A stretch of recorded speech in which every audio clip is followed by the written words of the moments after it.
Olá, tudo bem com vocês? Hoje nós estaremos destacando com vocês um assunto de forma introdutória da próxima matéria que nós estaremos abordando na nossa aula virtual.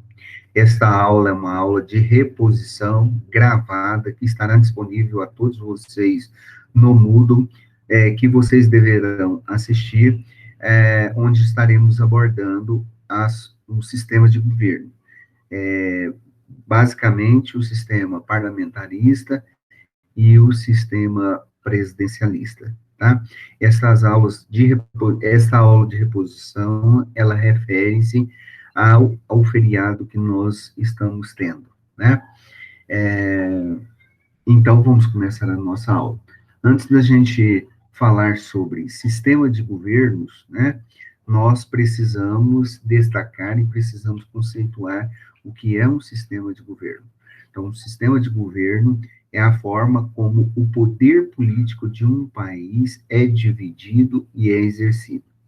Basicamente, sistemas variam de acordo com a distribuição das funções entre os poderes executivo e legislativo. Muito importante nós não confundirmos com os sistemas de governo com formas de governo, tá?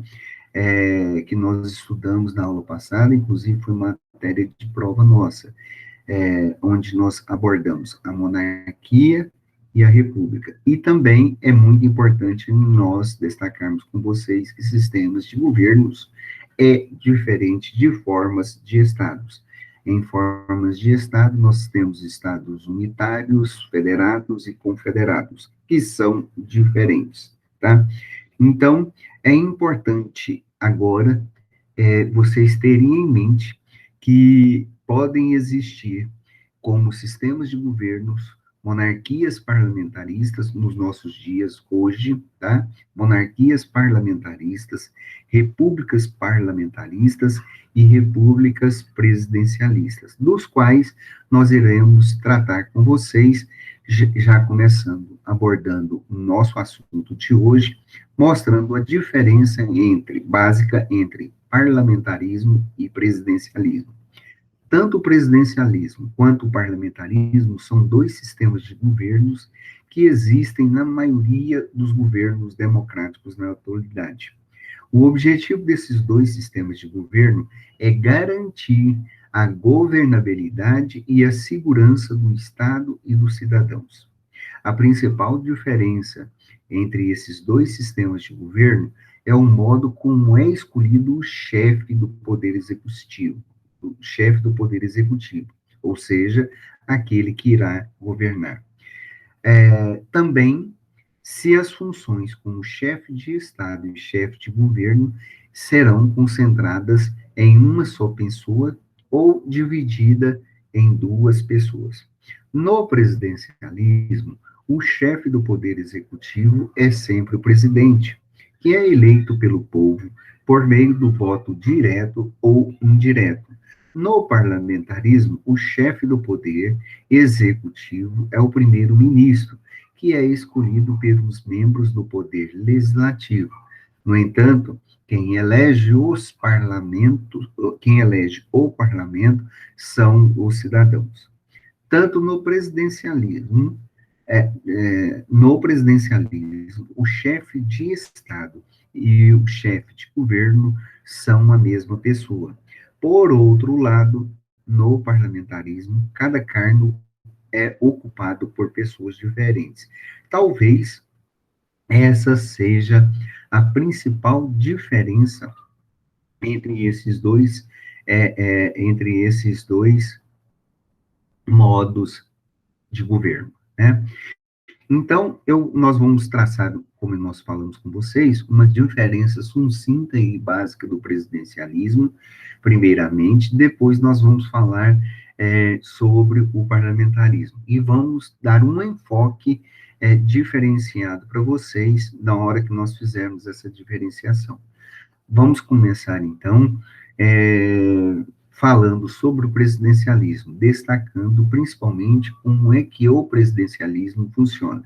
O objetivo nosso é começar pelo presidencialismo, justamente porque é um sistema do qual o Brasil adota, nós somos brasileiros, então nós conhecemos um pouco mais desse sistema e vamos, a partir dele, depois entender o sistema parlamentarista, tá?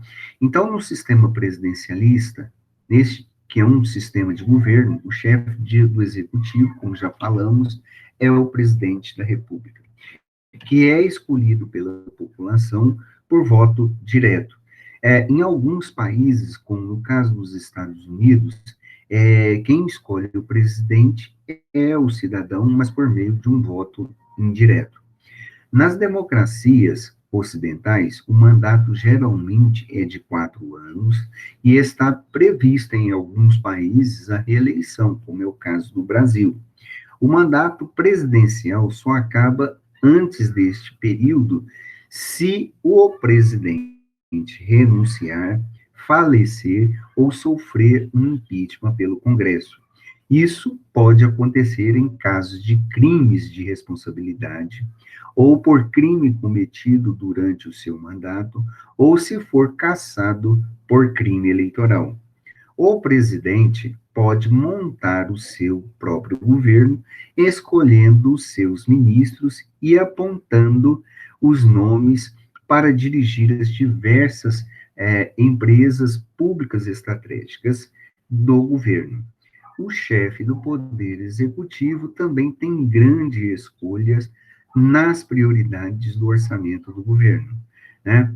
No sistema presidencialista, os três poderes trabalham de forma independente, porém o presidente depende do legislativo para aprovar, depende do legislativo para aprovar o orçamento. No sistema parlamentarista, o chefe do executivo é o primeiro-ministro, que é escolhido entre os integrantes do parlamento, dentre o partido político que alcançou a maioria nas cadeiras do parlamento. Caso a maioria não seja obtida por um único partido, os parlamentares são obrigados a fazer alianças. Em teoria, o mandato do primeiro-ministro não tem tempo fixo, embora estejam previstas sempre eleições periódicas. Caso ele perca o apoio das alianças construídas para sua eleição, pode ser destituído do cargo a qualquer momento. Isso através do voto da maioria dos membros do parlamento, que irão definir um substituto e convocar novas alianças. O parlamentarismo acontece tanto nos regimes monárquicos quanto nos regimes republicanos. São exemplos de monarquias parlamentaristas países como o Reino Unido, né, a Inglaterra, a Espanha e a Noruega.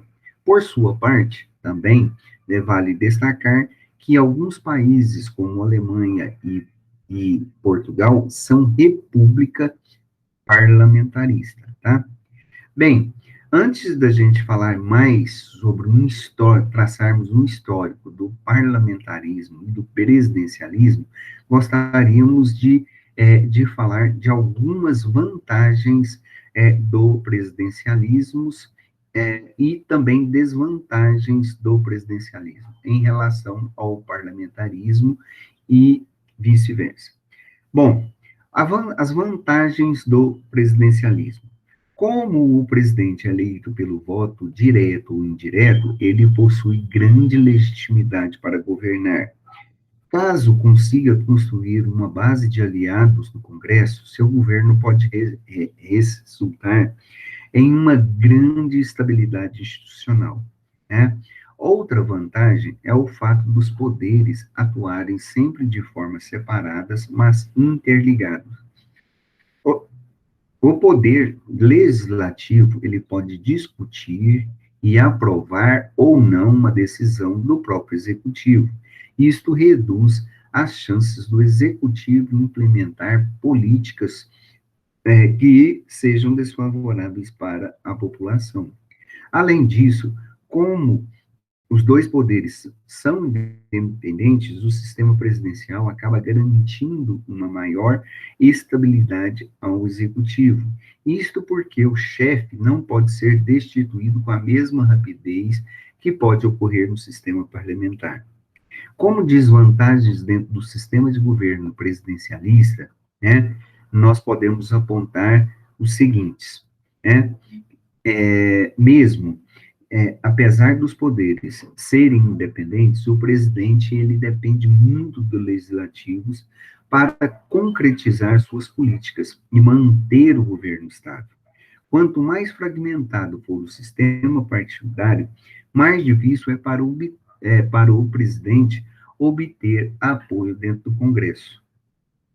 Uma outra desvantagem é que muitas vezes atritos entre executivo e legislativos podem paralisar o governo, pois o executivo não consegue implementar suas políticas sem ter aliados. Outra desvantagem é que o chefe do governo também não pode ser retirado do seu cargo pelos congressistas sem que haja um longo e demorado processo, demorado e desgastante processo, um processo de impeachment para retirada do chefe do executivo do governo, né? Bom, dentre as vantagens do sistema parlamentarismo,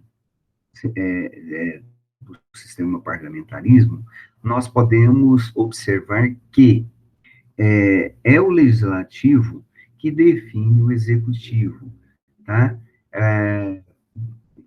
Tendo uma relação muito harmônica entre o sistema legislativo e o executivo. Haja visto que o legislativo é que escolhe o chefe de governo para, para comandar um país. E o sistema parlamentarista, ele estimula muito a formação de alianças dentro do próprio parlamento para que sejam capazes de nomear um primeiro-ministro. Outra vantagem é que o sistema parlamentarista também acaba por ser muito mais flexível, pois em caso de crise política, o primeiro-ministro pode simplesmente ser substituído. O próprio parlamento o vigia muito mais, pois é submetido a sessões de controle periodicamente. Outra vantagem é que o sistema parlamentarista necessita de menos recursos para realizações de eleições, pois é necessário apenas uma eleição para eleger os próprios parlamentares. Isso pode ser um ponto favorável para os países em desenvolvimento. Assim, podem aproveitar os recursos economizados nas eleições para investir em projetos para o crescimento do país. Como desvantagens do sistema parlamentarista, né, nós podemos observar que, como desvantagem, que a relação entre o legislativo e o executivo também pode ser, muitas vezes, desgastante. Uma vez que o primeiro-ministro é eleito pelo parlamento, ele poderá perder o seu posto caso suas políticas propostas não sejam favorecidas pelos legisladores. Por outro lado, como as diferenças entre os partidos políticos são mais claras, é difícil conseguir o consenso para certas políticas. E aqui inclui-se, por exemplo, a legalização das drogas ou pena de morte, se for o caso, né? No presidencialismo, a separação dos poderes é muito mais evidente, tá? O executivo e o legislativo são eleitos de forma separada um do outro. Como as eleições ocorrem para cada um dos cargos, os poderes podem ser sempre ocupados por diferentes partidos políticos. Por exemplo, o presidente de um partido político de esquerda, mas a maioria dos deputados do parlamento são partidos de direita. Já no sistema parlamentar, Apenas o parlamento é eleito e dali sairá o chefe do executivo. Para governar, entretanto, é preciso que um partido obtenha a maioria absoluta dos assentos do governo. Tá? Bom, nós temos aqui, é, como resultado do sistema misto entre parlamentarismo e coalizão, se assim podemos chamar, nós temos uma forma híbrida ou forma mista de sistema de governo chamado presidencialismo de coalizão. Esse termo foi cunhado em 1988, né, pelo cientista brasileiro Sérgio Abrantes, né, e descrevia a característica do presidencialismo aqui no Brasil. Segundo este cientista político, Sérgio Abrantes, o presidencialismo de coalizão significa o ato de fazer alianças e acordos entre diferentes forças políticas no parlamento, e isso em busca de governabilidade dentro do sistema presidencialista. Dessa maneira, quando o poder parlamentar é fragmentado em muitos partidos, como no caso do brasileiro, o executivo é obrigado a constantemente fazer alianças interpartidárias para que seja possível de governar.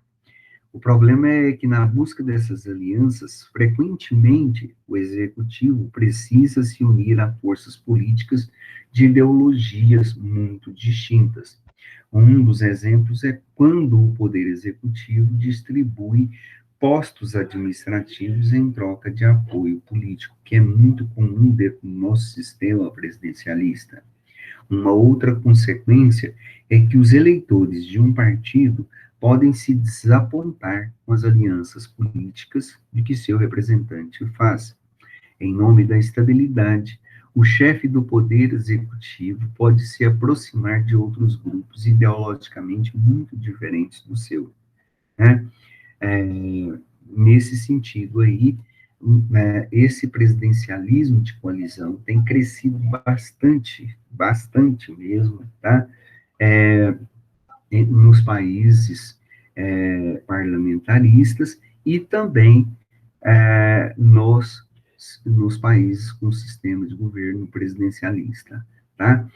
Bom, falando dessa maneira, falando o que nós já falamos para vocês, nós gostaríamos de dar um destaque um pouquinho maior a respeito do parlamentarismo, tá? Haja visto que é um sistema que muitos de nós não estamos familiarizados. Na aula nossa assíncrona, na aula nossa virtual, presencial, nós estaremos mostrando um slide para vocês, e destacando isso na nossa apostila e também no livro que deixamos postado para vocês, né? Bom, a primeira coisa que nós gostaríamos de destacar e que já enumeramos para vocês quanto ao sistema parlamentarismo, é que muitos países no mundo, muitos mesmo, adotam um sistema de governo parlamentar. E alguns desses países são monarquias, em que o chefe do Estado é o próprio monarca. E em outros países são repúblicas, né? Por exemplo, o Reino Unido. Reino Unido é o berço, né, do sistema parlamentar. Lá, nós temos uma rainha que é a chefe de Estado. E ela tem poderes, tem alguns poderes que, em teoria, são muito importantes, como, por exemplo, de indicar e demitir o primeiro-ministro e dissolver o parlamento para novas eleições. Na prática, a rainha, né, que é a rainha Elizabeth, do qual o seu marido acabou de falecer e que foi enterrado agora no final de semana, o príncipe Philips, né, na prática, né, a própria rainha, ela referenda as decisões que são sempre tomadas pelo primeiro-ministro e pela Casa dos Comuns. Daqui a pouco a gente fala o que é a Casa dos Comuns. O parlamento, ele é formado por duas câmaras, né? A Câmara dos Comuns, que é escolhida pelo povo, enquanto a Câmara do Lordes é composta por membros da nobreza britânica e por líderes religiosos. Equivaleria dizer, por exemplo, que a Câmara, a Casa dos Comuns, seria, por exemplo, a nossa Câmara dos Deputados, né? Um outro país também, que é um exemplo de parlamentarismo, mas um sistema um pouco diferente da monarquia parlamentarista inglesa, é a Alemanha. A Alemanha é uma república parlamentarista. E nesta república parlamentarista, o chefe de Estado é um presidente, mas ele não pode ser eleito pelo voto popular.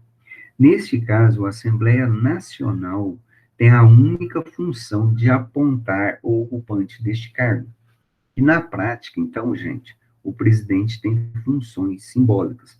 O chefe de governo é o chanceler federal, que é indicado pelo presidente. Na prática, essa indicação sempre segue o desejo da maioria do parlamento. Ou seja, né, quem escolhe o parlamento, quem escolhe o chanceler é o próprio parlamento alemão. O chanceler e os ministros alemães geralmente são membros do parlamento, tá? Outra curiosidade é que, além deles fazerem parte do próprio poder executivo, eles também são os deputados e eles frequentam as sessões dos poder legislativo, ok? Existem vários outros países que adotam aí o sistema parlamentar. Na Europa, nós temos Suécia, Itália, Holanda, Portugal, Noruega, Finlândia, Islândia, Bélgica, Armênia, Espanha, Grécia, Estônia, Sérvia, Turquia. Na América do Norte, nós temos o Canadá. Na Ásia, nós temos o Japão e a Índia. Na Austrália, nós temos, na Oceania, nós temos a Austrália, e no Oriente Médio, nós temos o Egito e Israel. Ok? Bom, gostaríamos de destacar aqui rapidamente sobre o parlamentarismo, fazer um breve retrospecto histórico do parlamentarismo aqui no Brasil, né? Ok? Haja visto que nós já tivemos, pelo menos tentativa, pelo menos 2 vezes, uma tentativa de implantação do parlamentarismo aqui no Brasil, né? Bem, apesar, então, do Brasil ser um sistema republicano presidencialista, na maior parte da sua história, nós já até, de fato, tivemos aqui um parlamentarismo, um sistema parlamentar no Brasil. E isto aconteceu em, pelo menos, 2 vezes. No século XIX, no século XIX, entre 1847 e 1889. É um período em que foi chamado de parlamentarismo às avessas, né? Neste primeiro período da nossa história, foi o período que neste período que nós falamos aí agora, foi o período que nós adotamos o parlamentarismo, tá? Em 1847, o Brasil ainda tinha um imperador que era Dom Pedro I. Nós vivíamos um regime de monarquia, né? E estava começando, estava tendo o início do segundo reinado, pois Dom Pedro I havia abdicado ao trono aos 16 anos, né, do trono, 16 anos antes, e, e colocou como seu sucessor Dom Pedro II, que depois de um período, ainda meninote, foi indicado por Dom Pedro I como sucessor, então, depois de um período, ele cresceu e começa a governar o Império Brasileiro, né? Então, o parlamentarismo do Brasil imperial funcionou-se neste período da seguinte forma: Dom Pedro II, ele era o chefe de Estado, ele tinha o poder de indicar o chefe de governo, né?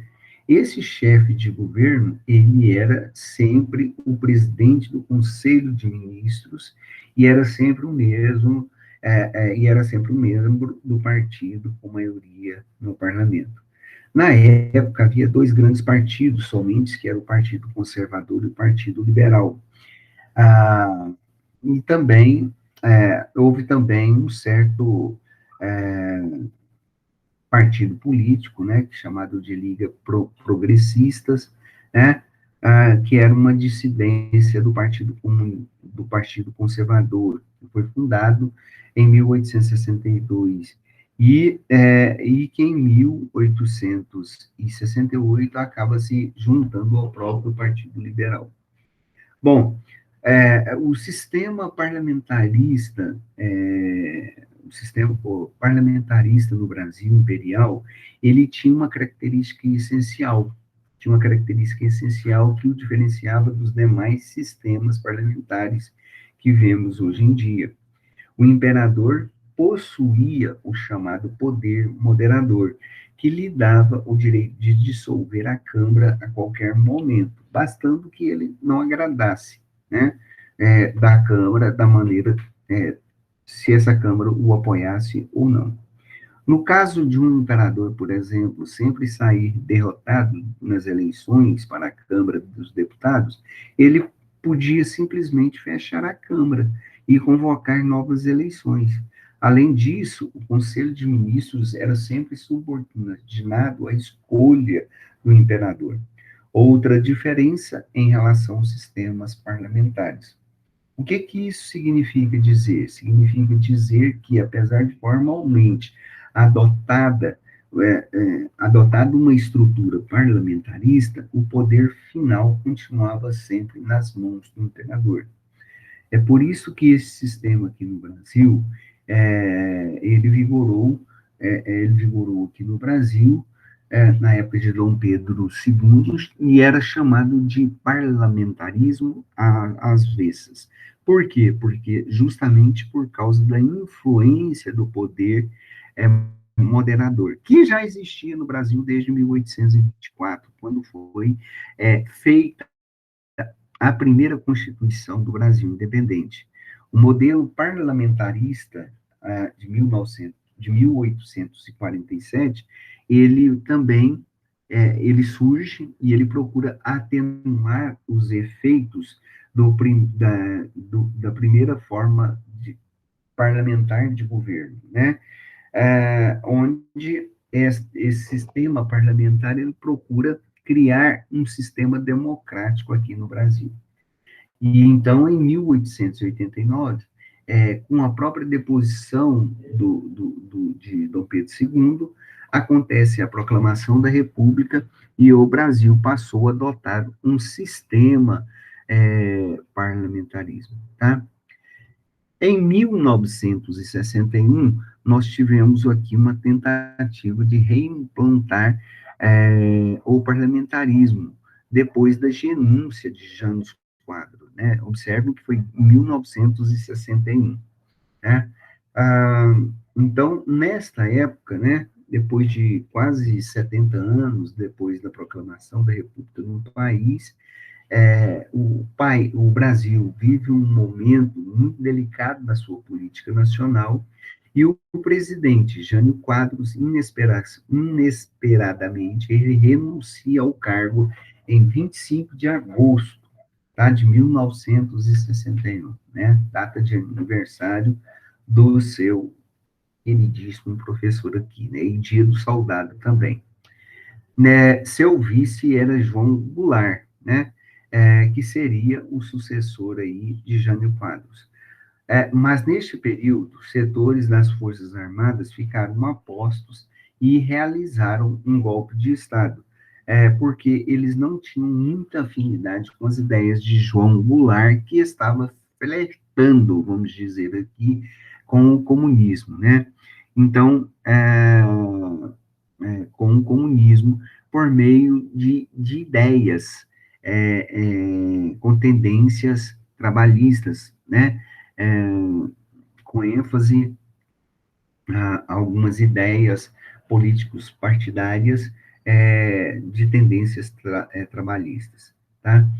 Então, houve um receio no período de que ocorresse uma revolução comunista aqui no país.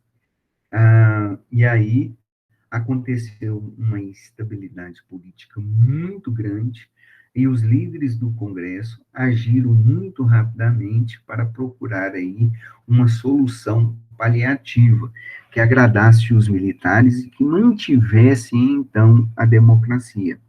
Foi assim que, no dia 2 de setembro de 1961, o Congresso aprovou a adoção de um regime parlamentarista no Brasil. Com esta medida, o João Goulart continuou como presidente, mas teve os seus poderes reduzidos significativamente. Os poderes que foram retirados, né, do presidente, foram repassados para uma nova figura, a figura do primeiro-ministro.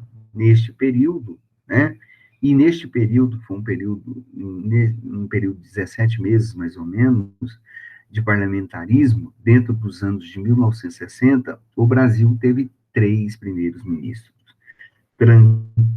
Tancredo Neves, né, Hermes Lima e Brochardo da Rocha, tá?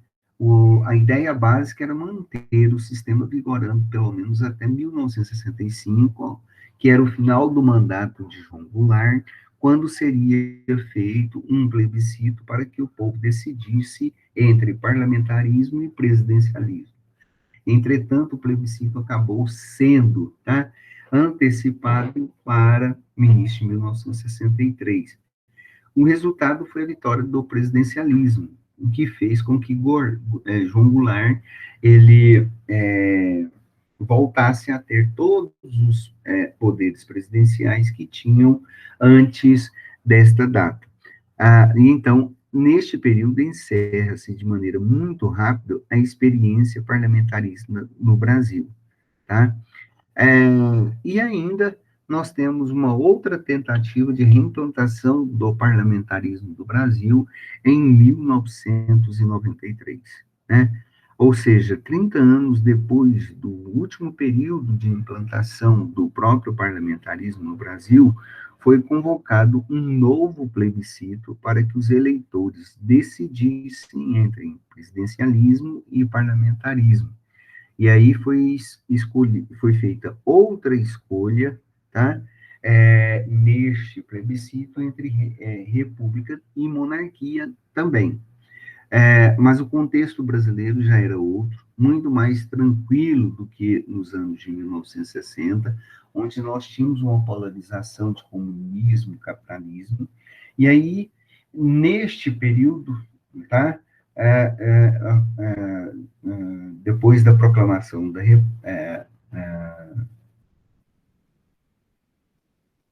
depois da, não, depois da criação da nova Constituição, né? 5 anos depois da Constituição de 88, para ser mais especificamente em 1993, ocorreu um plebiscito, tá? Já dentro de um período democrático, que também estava bem estável, sem uma ameaça de um golpe militar ou de guerra civil. E aí a convocação inclusive essa convocação já estava prevista na própria Constituição Federal de 1988.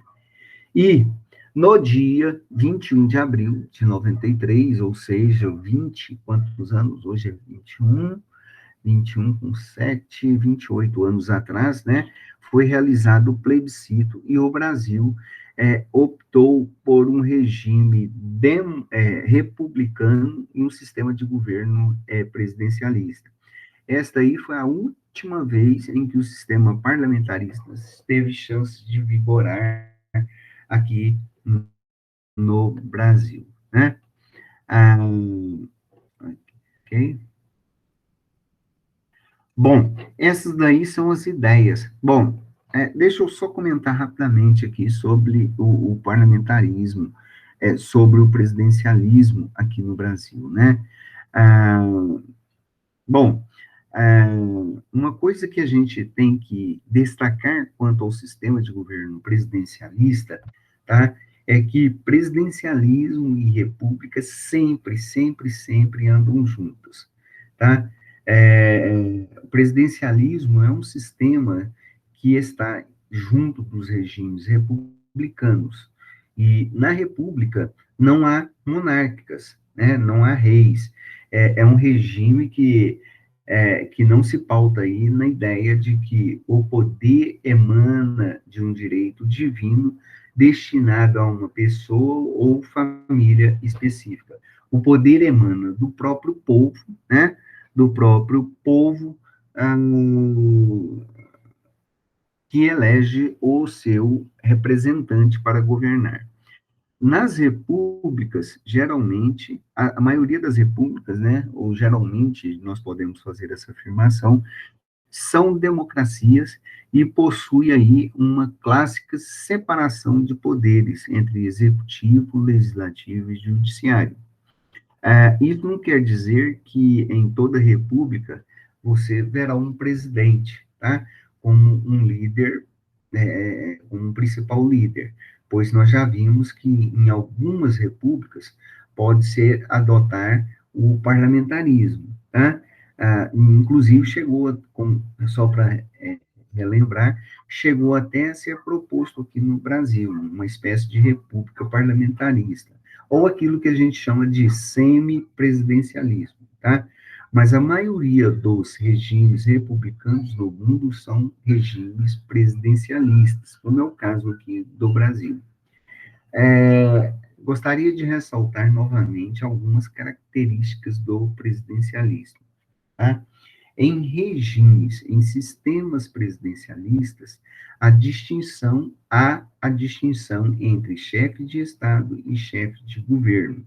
Essa é uma distinção que que não está muito definida claramente. Tanto por quê? Porque tanto as funções do chefe de Estado quanto do chefe de governo no sistema presidencialista ficam acumulados a uma única pessoa, ou seja, o presidente. Essa pessoa, né, essa pessoa que é o presidente é a peça central do sistema presidencialista. Ele é responsável por coordenar a execução das políticas públicas, a escolha dos ministros que trabalharão com ele e exercer o poder de veto em projetos de lei, projetos de lei vindos legislativos, entre outras coisas que nós vamos ressaltar com vocês nas aulas nossas presenciais, né? É, Bem, como o poder emana do povo, faz sentido que no presidencialismo o principal líder do sistema seja o próprio presidente e que seja o próprio presidente que seja escolhido pelo voto popular. É isso que acontece na maioria das repúblicas, né, presidencialistas. Essa talvez seja uma outra grande diferença do presidencialismo em relação ao parlamentarismo. Nesse sistema, né, o chefe de governo no sistema parlamentarista, o chefe de governo é normalmente chamada de primeiro-ministro e é escolhido entre os parlamentares. No caso do presidencialismo, o presidente ele não precisa ter qualquer relação com o poder legislativo. Ele pode ser eleito para o cargo do poder executivo sem nunca ter exercido cargos de vereador ou de deputado, né? O povo escolhe separadamente seus próprios representantes no poder executivo e no poder legislativo, tá? Então, podemos considerar que o presidencialismo cria uma distinção muito mais clara entre os poderes executivo e os poderes legislativos. Gostaria novamente de dar um destaque no presidencialismo de coalizão, tá? É, bem, a distinção clara, né, entre executivo e legislativo não implica dizer que há uma falta de diálogo entre esses dois poderes no sistema, dentro do sistema presidencialista. Pelo contrário, né, ambos precisam estar em sintonia. E se estiverem em sintonia fina, melhor ainda para que, que esse sistema político ele funcione. No Brasil, o sistema de governo que surgiu na nossa Constituição de 88 veio a ser chamado de presidencialismo de coalizão, como nós falamos no início com vocês, pelo cientista político Sérgio Henrique de Abranches, né? Justamente pela forma como o presidente ele deveria se portar ou precisa se portar perante o Congresso, buscando sempre a coalizão. O presidencialismo de coalizão, ele surge geralmente pelos seguintes motivos. Primeiro motivo é uma questão multipartidária. Haja visto que aqui no Brasil nós temos uma variedade muito grande de partidos políticos, né? E esses partidos políticos, eles são representados dentro do Congresso Nacional. Em sistemas com muitos partidos políticos, há uma constante disputa e fica muito difícil para um partido sozinho alcançar a maioria do parlamento. O segundo fator-chave, tá, que a separação das eleições para executivo e legislativo é o que dá a chance do eleitor escolher um presidente de um partido e os representantes de um outro partido, né? Como há muitas leis e votações são imprescindíveis para o Poder Executivo, para que possa colocar em prática as suas políticas públicas, né? Nas suas políticas, precisará, então, que este Poder Executivo ele tenha apoio de muitas bandeiras políticas, de muitos partidos políticos, né? E aí surge a necessidade do presidente e do partido deste presidente criarem sempre alianças com outros partidos políticos representados no Congresso Nacional. E então, é assim que surge a coalizão de apoio ao presidente. Essas coalizões são muitas vezes, né, comuns em sistema parlamentar, muito mais comuns em sistemas parlamentares do que em sistemas presidencialistas, mas se tornaram um traço típico do sistema de governo aqui no Brasil, justamente por causa dessa infinidade grande de partidos políticos. Hoje nós temos cerca de 35 partidos políticos, né, aqui. O presidencialismo, então, de coalizão, ele vai afetando muitas escolhas do presidente, como, por exemplo, a indicação dos ministros. Apesar de ser uma prerrogativa do presidente da República, o presidente da República, muitas vezes, ele tem que indicar determinado ministro, né, para governar, para auxiliar o presidente a governar, vindo de partidos políticos alheios ao do próprio presidente. Bem, o presidencialismo no mundo é uma crescente, né? Ou, melhor dizendo, está muito bem representado.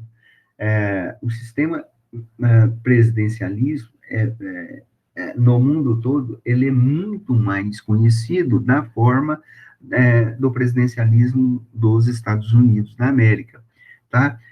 Haja visto que o próprio sistema presidencialista, ele surgiu ali nos Estados Unidos.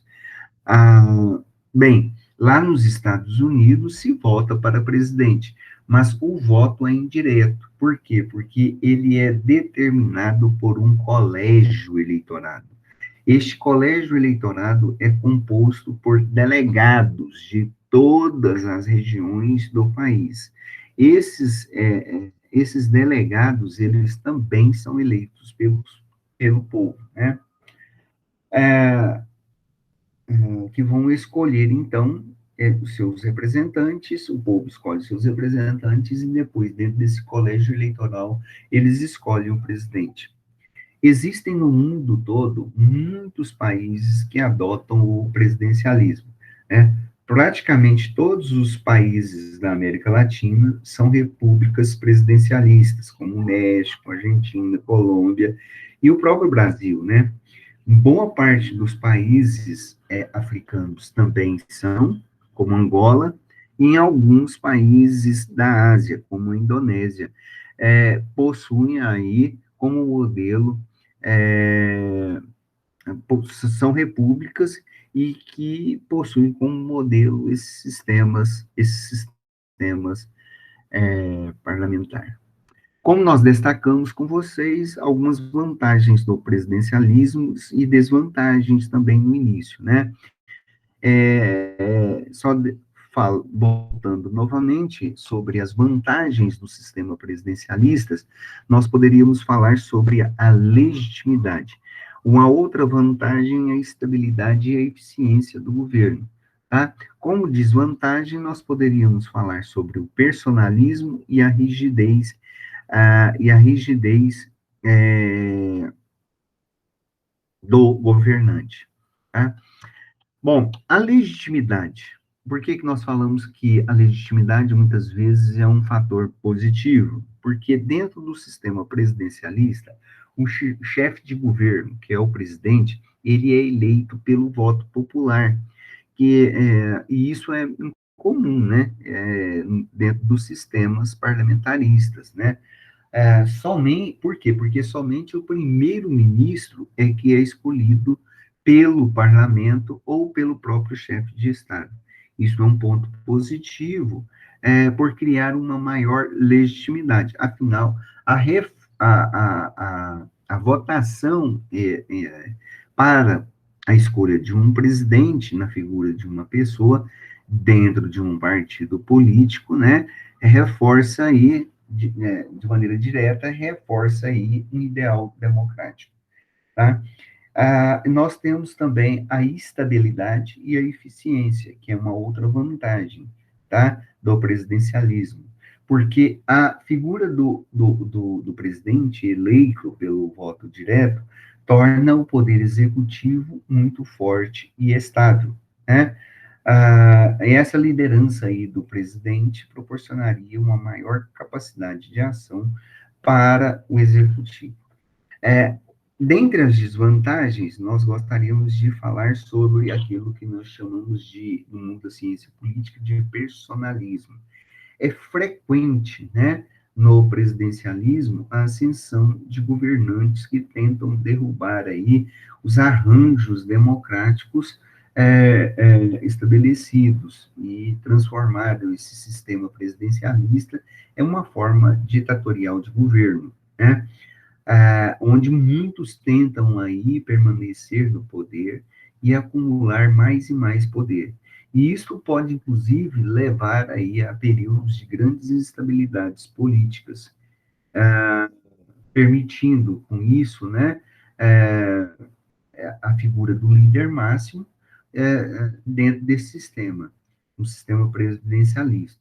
Então, o próprio sistema presidencialista deve coibir e deve criar mecanismos de instrumentos contra o abuso de poder deste líder, tá? Quanto mais controle rígido de abuso de poder, melhor é para que o sistema presidencialista funcione de maneira mais adequada, tá? Bom, e por último, uma outra desvantagem é a questão da rigidez, né? A rigidez do próprio sistema presidencialista, às vezes, pode se tornar um grande problema, né? Por exemplo, a morte de um presidente.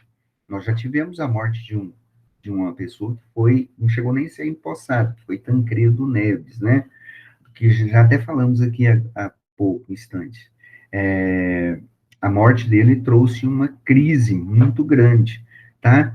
E nesse sentido, o próprio sistema presidencialista tem poucas alternativas para lidar com essa situação. Simplesmente o vice deveria assumir nessa situação, que muitas vezes não goza de apoio, não goza de um apoio, né, dos parlamentares e também do próprio povo, muitas vezes, né? Ah, Neste caso, como nós falamos, isso seria uma vantagem para o sistema parlamentarista, porque diante, né, de uma situação, de um caso concreto como esse, no parlamentarismo teria muito mais flexibilidade para lidar com esse tipo de situação, ah, já que a substituição do primeiro-ministro é mais comum, não é algo que é rigidamente marcado. Ok? Então, em regra, em síntese, em síntese, são as ideias gerais do sistema de governo que nós vamos trabalhar com vocês na próxima aula, né? Sistema de governo presidencialista, parlamentarista e o sistema de governo chamado semipresidencialista, tá bom? Então, essas são as ideias gerais. Na próxima aula, nós aguardamos todos vocês, tá? Aguardamos todos vocês e daremos prosseguimento ao estudo, ok? Então, eu quero lhe pedir licença para todos, vou parar a gravação, né? Vamos parar a gravação aqui agora e agradecer a todos aqui que ouviram ou ouvirão essa gravação, ok? Interrompendo aqui, e um muito obrigado a todos.